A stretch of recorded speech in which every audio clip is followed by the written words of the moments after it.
Yes, today we are going to discuss the one more important chapter comes under the histology of the nervous system. So that is neuroglia cells. So myself, Dr. Muralidhar Badigir, Department of Sharirachana, Grameen Ayurvedic Medical College, Tirtha. Come to the point. First, we are going to discuss the introduction. Neuroglia cells are the supportive cells of the nervous system. They are supporting. These are also known as the glial cells or neuroglia cells, and these are the non-excitable cells. Non-excitable cells means they are not propagating and they are not developing and propagating the nerve impulse. They are not involved in the conduction of the nerve impulse. So because of that reason, these are non-excitable cells, and they are undergoing the mitotic division. It means mitotic division means nervous system consists mainly two type of the cells. One is a neuron, another one is the neuroglia cells. Neurons are not undergoing the mitotic division, but neuroglia cells are undergoing the mitotic division. It means whatever the brain tumor it may be, they all are originating from the neuroglia cells. And in comparison with the neurons, these are the 10 times more than the neurons in the nervous system.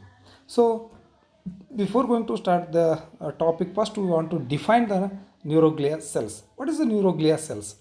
Neuroglia cells are the non-excitable supporting cells of the nervous system. Neuroglia cells are the non-excitable cells and supportive cells of the nervous system. So these neuroglia cells are classified so according to the location. So next point is the classification of the neuroglia cells. The neuroglia cells are classified according to the location. Some of the neuroglia cells are present in the CNS, some of the neuroglia cells are found in the PNS. The CNS, the cells present in the CNS are 4 in number and PNS 2 in number. In the CNS, astrocytes, they are looking like a strats.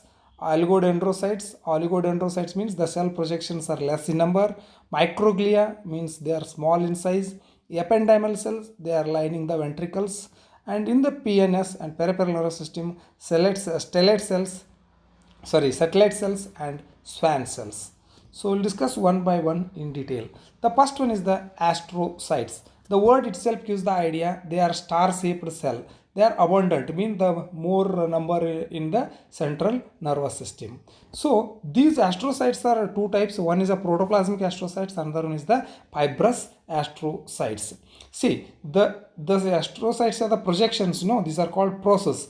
These processes are thick and symmetric, means they are looking like a same. Such as astrocytes are called by the name of protoplasmic astrocytes. If the cell projections are very thin and some of the projections are long and some of the projections are short, such astrocytes are called by the name of fibrous astrocytes. It means the protoplasmic astrocytes have a thick and symmetrical projections, that's called process, and they are to be found in the gray matter. And fibrous astrocytes are having the thin and asymmetric projections, so they are found in the white matter of the nervous system. Then come to the point functions of the astrocytes. The functions of the astrocytes, first one is the blood-brain barrier. What is this blood-brain barrier? Between the blood vessel and the brain tissue, there is a one anatomical specialized structure is found. This structure is not allowing all the substance from blood vessel to the nervous tissue, because if the toxins are there, then toxins are immediately transferred to the brain tissue, then they can damage the brain tissue. Because of that reason, there will be a one specialized structure between the brain tissue and the capillaries of the brain. So this specialized structure is called by the name of blood brain barrier.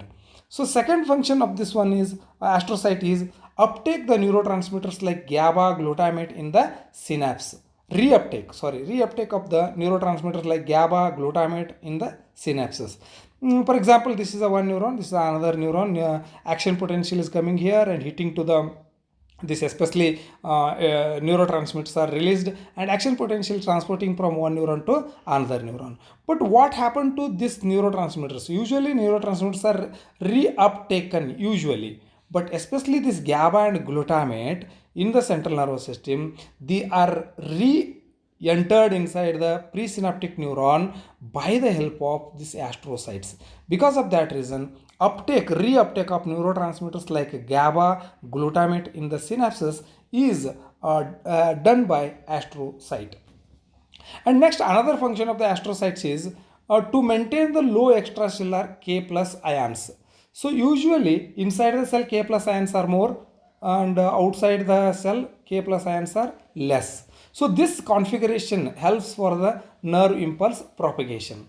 In some condition, what is going to happen? Outside the cell K plus ions are more, inside the cell K plus ions are less. In such a conditions, nerve impulses are not propagating properly. There will be a problem in the conduction of the nerve impulse. In such a condition, extra accumulated extracellular K plus ions are pumped into the blood vessels by the astrocytes. So by pumping into the blood vessels, once again it maintaining the low extracellular K plus ions, and it is helpful for the nerve impulse transmission. So another function is to maintain the low extracellular K plus ions. And next another function is the storage of the glycogen. So these astrocytes act as a storehouse for the glycogen. Means glucose is converted to glycogen and glycogen is stored in the astrocytes.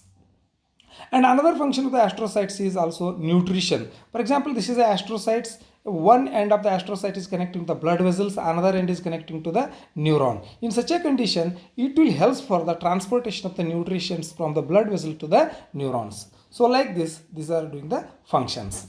And among them, the important one is blood-brain barrier. Little bit we are going to discuss how this blood-brain barrier is going to form. See, this is a blood vessel, or you can say it is a capillary. The capillary is lined by the endothelial cells, and one endothelial cells, two endothelial cells, both are united here. This is called tight junctions. The blood-brain barrier is formed by the endothelial tight junctions. First layer is the endothelial tight junction, and after that it is covered by the one membrane. So that's called by the name of basement membrane. So after the basement membrane, see, this is the astrocyte. This astrocyte has a projections. So these projections are called foot plate of the astrocytes. This foot plate of the astrocytes are going to cover this basement membrane. So these are called perivascular foot. Then there is a space between the perivascular foot and the basement membrane. So this is called perivascular space. So these four structure together going to form the blood-brain barrier. It means any nutrients entered inside the blood vessel, then that should come out first through the tight junctions. After that it penetrates the basement membrane. After that it entering into the perivascular space.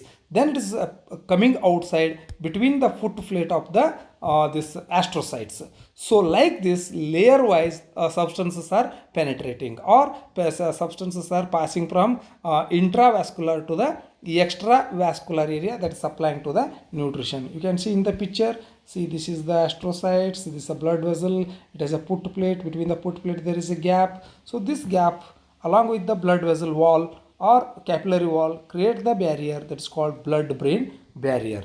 So in this picture you can see, this is a blood vessel. Inside the blood vessel there is a blood circulation, and after that there is a cells are there. So this is capillary cells, that's called endothelial cells. Between the endothelial cells there will be a tight junction. After that there is a black color line will be there, that is called by the name of basement membrane. After the basement membrane, these are the put process. See, the molecules present inside the blood vessel, first they pass through this tight junctions, after that basement membrane, after that they are passing between the foot plate, then they are coming out. If the molecules are small size, they are easily spread and supplying to the particularly brain tissue. If the molecule size is big one, then it is not passing through the blood-brain barrier. It means blood-brain barrier is a physioanatomical barrier. Physio is an anatomical compound which is not allowing all the material from the blood vessel to the brain. So next we are going to discuss the second group of the cells. They are called oligodendrocytes. This oligodendrocytes means, oligo means few, means these cells are having the few projections. So less projections, because of that reason these are called oligodendrocytes. These are the smaller than the astrocytes. And there's two types of the oligodendrocytes are present according to the location. Some of the oligodendrocytes are situated along with the axons. Some of the oligodendrocytes are situated along with the blood capillaries or blood vessels of the brain. So the oligodendrocytes which are situated along the axons along with the axons, they are called by the name of perivesicular cells. So perivesicular cells are helpful for the myelination of the axons. And another group of perivascular cells. These perivascular cells are these are having the projection. That projection you have a put plate. These put plates lies along with the blood vessels. Means their perivascular cells are lying along with the blood vessels. So what is the program of these perivascular cells, neuroglial cells? So perivascular oligodendrocytes helps for the intrinsic control of the blood flow. So the blood flow is managed inside the capillary level by the help of perivascular cells of the oligodendrocytes. Actually, the functions of the oligodendrocytes, main function of the oligodendrocytes is the formation and maintenance of the myelin sheath around the nerve cells of the CNS, and it controls the blood flow, and also it maintains the exoplasmic flow. These are the functions. And come to the point, ependymal cells. So these are the ependymal cells present in the ventricles of the brain. What are the ventricles? Inside the brain, inside the central nervous system, the cavities are found. So these cavities are called by the name of ventricles. See, laterally two cavities are there. So these are called lateral ventricle. And central there is a one cavity, that's called third ventricle. And last one is, this is a fourth ventricle. Two lateral ventricle, one third ventricle, another one is the fourth ventricle. All this ventricle or space are lined by a specialized type of the cells. These special type of the cells are simple ciliated columnar epithelial cells. So these simple ciliated columnar epithelial cells lining the ventricles of the CNS are known as ependymal cells. Then, other than the ependymal cells, there is another special type. This is a type of the ependymal cells only. So that is called tanycytes. Tanycytes are the type of the ependymal cells found in the third ventricle of the brain, which has a long cytoplasmic process at its base. See here. So this is a tanycytes. At the base, it has a long cytoplasmic projections. Oh, such a cells present in the third ventricle. These are the type of the ependymal cells. These are called by the name of tanycytes. And the functions of the ependymal cells. See, functions of the ependymal cells is to production of the CSF, cerebrospinal fluid. See the green color lining, these are the ependymal cells. Inside that there will be a choroid plexus. This is a capillary. So along with the help of the choroid plexus, see, some things are diffused outside, then they are going to form the CSF by the help of this line. This is what ependymal cells. Choroid plexus, ependymal cells together helps for the production of the CSF. And next come to the point, microglia cells. These are the smallest among the glial cells. These are the small, see, these are the smallest among the glial cells. They are derived from the fetal monocytes. It means they are derived from the blood cells. And before the birth, when the zygote is formed, when the embryo is formed, at that time, blood cells or white blood cells are migrated in the nervous system. When they are migrated in the nervous system, they are embedded in the nervous system. That embedded a part of the blood system or part of the white blood cells, they are called by the name of microglia cells. They are derived from the WBC. It means they are derived from the monocytes. It means their main program is phagocytosis. Phagocytosis of what? If there is any organisms entered inside the brain, it will going to engulf the organisms. So it acts as a defense cell of the nervous system. In this picture, you can see if there is any red color toxins are entered here, immediately it will engulf and take inside. So that is the function of the microglia. And next come to the point, cells present in the PNS, that is the Schwann cells and satellite cells. Schwann cells are the cells found in the PNS. They are also involved in the formation of the myelination of the axons. So the myelination of the axons in the PNS done by the Schwann cells. Means the Schwann cells are the the Schwann cells are found in the peripheral nervous system. They help for the myelination of the axons of the peripheral nerves. And another one is satellite cells. They surrounds they are actually satellite cells. Where they are exactly present, they are found around the cell body of the peripheral neurons. They are found in the peripheral neurons, cell body, peripheral part of the cell body of the neurons. Then what is the duty? Actually, the function of the satellite cell is unknown, but when they are surrounding, in some textbook they are given, then they are surrounding the PNS, peripheral nerve cell body, then they help for the nourishment of the cell body. And come to, in short, in summary, astrocytes, star shape, they help for the formation of the blood-brain barrier. Oligodendrocytes means, the oligo means less projections are found, so they are called oligodendrocytes. They help the formation of the myelin sheath in the CNS. And ependymal cells, a formation of the lines the ventricles and formation of the cerebrospinal fluid. Microglia, these are the smallest glial cells, helps for the phagocytosis in the CNS. And Schwann cells, the formation of the myelin sheath in the peripheral nervous system. Stellate cell, nutrition to the soma, or still the function is unclear. Come to the point, applied anatomy related to the neuroglia cells. First one is the gliosis or replacement of the gliosis. What is this replacement gliosis? Gliosis means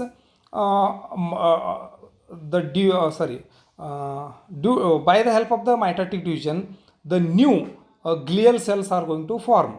The process of formation of new glial cells is called gliosis. The process of formation of new neuroglia cells by the mitotic division is known as gliosis.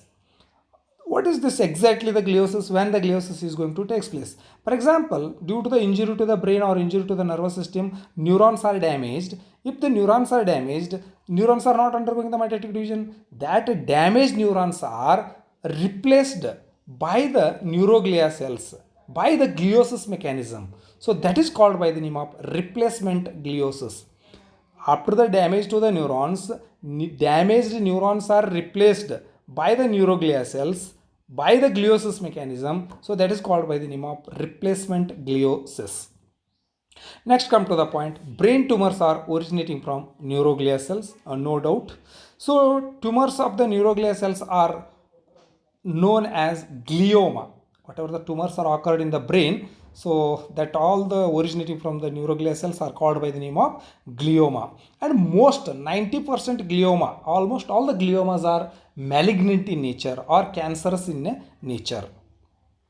And among the glioma, I think astroma, six type of the cells are there. Among them, astrocytoma are the most common disease found in the central nervous system. And tumors, regarding the tumors, we are going to understand the two important points. Two types of the tumors are going to occur. One is the supratentorial tumors, another one is the infratentorial tumors. What is the supratentorial tumors and infratentorial tumors? See here, this is the meninges covering up the brain. Here there is a one plate will be there. This plate is called tentorium cerebelli.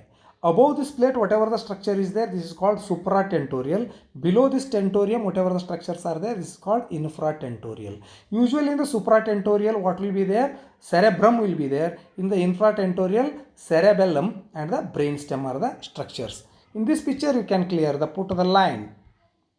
See, above the line, supratentorial, below the line, infratentorial area. So the tumors are occurring here. This area, this is called supratentorial tumors. If the tumors are occurred here, then it is called infratentorial area. Infratentorial tumors can affect the cerebellum, brainstem. Supratentorial tumors are going to affect the cerebrum. So detail we are going to discuss later. See, then how to differentiate the supratentorial tumors and infratentorial tumors? In the supratentorial tumors, in the X-ray, there will be a midline shift. Second one is uncal herniation. Third one is compression of oculomotor nerve and the abducent nerve. So these are the three features are found in the supratentorial tumors. Then infratentorial tumors, there is a infratentorial tumors means if there is a tumor in the infratentorial area, then there will be a compression on the brainstem. Brainstem is compressed, then CSF circulation is going to block. And CSF circulation is blocked, then collection of the CSF in the ventricle more, then that leads to the hydrocephalus. So I'm going to demonstrate supratentorial and the infratentorial tumors. See, this is the tentorium cerebelli. This is a tent-like structure which separates supratentorial. This is the infratentorial. In the organ-wise, cerebrum is the supratentorial, cerebellum and brainstem is the infratentorial. Then what is the midline? In the MRI report, you can see in the midline, you can see this is called midline. This midline is a straight one. It's very straight. See, it's a straight because both sides symmetric. There is no problem in this. This is the normal CT scan. So because of that reason, the midline will be there. If imagine this midline is shifted like this, shifted to the right or the left, because something tumors are here, because of that reason it is pushed. So example, see in this picture, see, so tumors are happened here. See, this is a tumor, then it is pushing, tumor is pushing in the midline, then see the midline condition, it is a midline shift. So if the midline is shifted, then you can think on there will be a supratentorial tumors. See, midline is in this picture, it is a midline and this is a midline shift. So supratentorial tumors are having the midline shift. See, this is a midline shift will be there, here is the tumor. And second one is uncal herniation. There is a temporal lobe at the base of the temporal bone, there will be temporal lobe, there will be one projection that's called uncus. Then what is going to happen if this is the compressed or midline is shifted, then what is going to happen, that is going to herniate in the infratentorial area. So that is called uncal herniation. Due to this, what is going to happen in this area, oculomotor nerves are passing here, then the tissue is going to compress on the nerves, oculomotor and the abducent nerve. Abducent and oculomotor nerves are compressed, then symptoms are to be found in the eyeball. So that's detail we're going to discuss. One thing you should remember, midline shift is there, definitely there will be a this is the supratentorial tumors. Then infratentorial tumors. See, if the infratentorial tumors are there, see tumors are here in this area. In this area tumors are there. This is cerebellum, this is the brainstem. Then what is going to happen? The compression of the brainstem. When brainstem is compressed, then CSF circulation is going to block. When CSF circulation is blocked, then CSF is going to collect it in the lateral ventricle. Then what is going to happen? Lateral ventricles are going to dilate more. And lateral ventricles are dilated. In the X-ray, you should think there will be a infratentorial tumors. And outcome in the patient is enlargement of the head in the baby, so or in the person, that's called hydrocephalus. So this is about the neuroglia cells and its applied anatomy. Thank you.